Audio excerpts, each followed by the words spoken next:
maa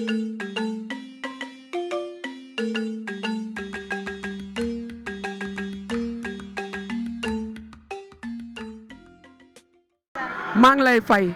naka nga def. maa ngi nii sant yàlla rek.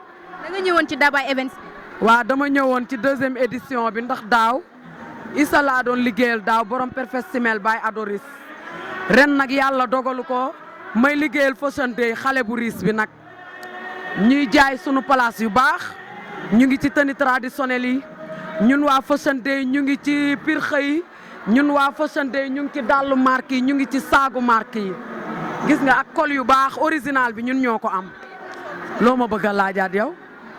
Astou ñu gisoon la ci benn série di xam ña di lay laaj mais dinañ la gisaat ci yeneen série encore.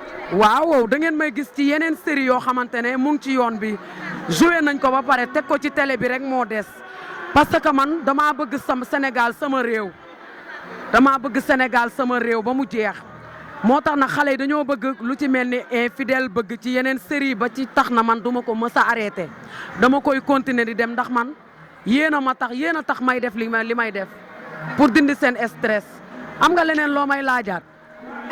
Astou naka nga gisee foire bi.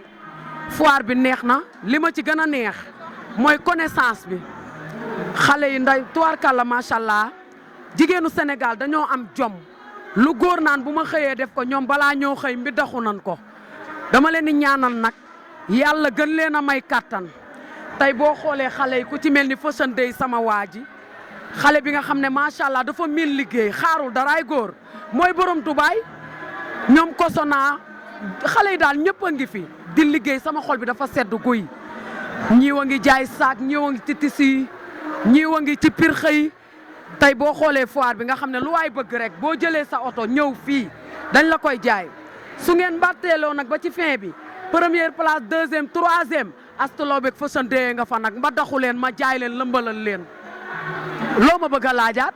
li ma la bëgg a laajaat mooy da nga fi dajeeg sa nawle yu bëri nga séq ak ñoom jàmm ku ci mel ni Mamy Cobra ku ci mel ni keneen ak keneen naka ngeen di dundee loolu fii ci biir foire bi. parce que Mamy Cobra yow kii puusal kii day filmer Mamy Cobra moom du aar rek moo ñu boole kii ya ngi de kooku du aar rek a ñu boole Mamy Cobra macha allah sama xarit la daf maa bëgg yaayam sax moo ma gën a bëgg Mama Astou dama doon jël oto dem ba Thiès ba ci biñ koy takk damaa dem ba Thiès mu teral ma man ak Mame Bassine mii tey kooku aar boolewuñu dama koy ñaanal yàlla guddal fanam baax na gën na riis na loo ma bëgg a laajaat. li ma la bëgg a laajaat mooy lan nga gis ci initiative bi nga xamante ne Dabay mi ngi koy def di ko jagleel jigéen ñi am na góor ñi ci nemee bëriwuñu yow lan moo ci sa xalaat ak lan nga koy encouragé.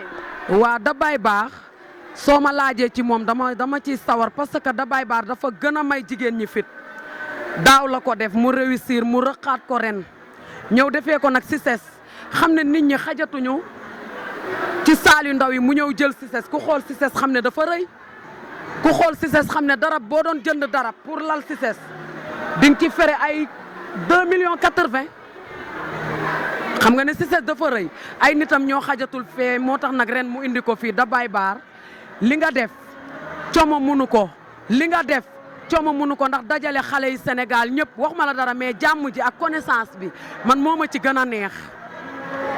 léegi Astou man maa ngi lay remercier. kontaan nga. yow noo maa la gën a kontaan. noo tudd. maa ngi tudd Magui. Magui ma a da ngay def ni sa kii ma a. ma a. ga i. gi ma a. nga ni seen chaîne bi nu mu tudd. Wëndeelu TV. Wëndeelu TV xanaa yéen da ngeen di miir di dem. xanaa da ngeen di miir di dem Wëndeelu TV ca kaw ca kanam chaîne Béris xam nga ne Wëndeelu TV day mel ni Superman day naaw def raqu Yacine Sa bi Zaki Sa Wëndeelu TV yàlla na seen jàmm yàgg.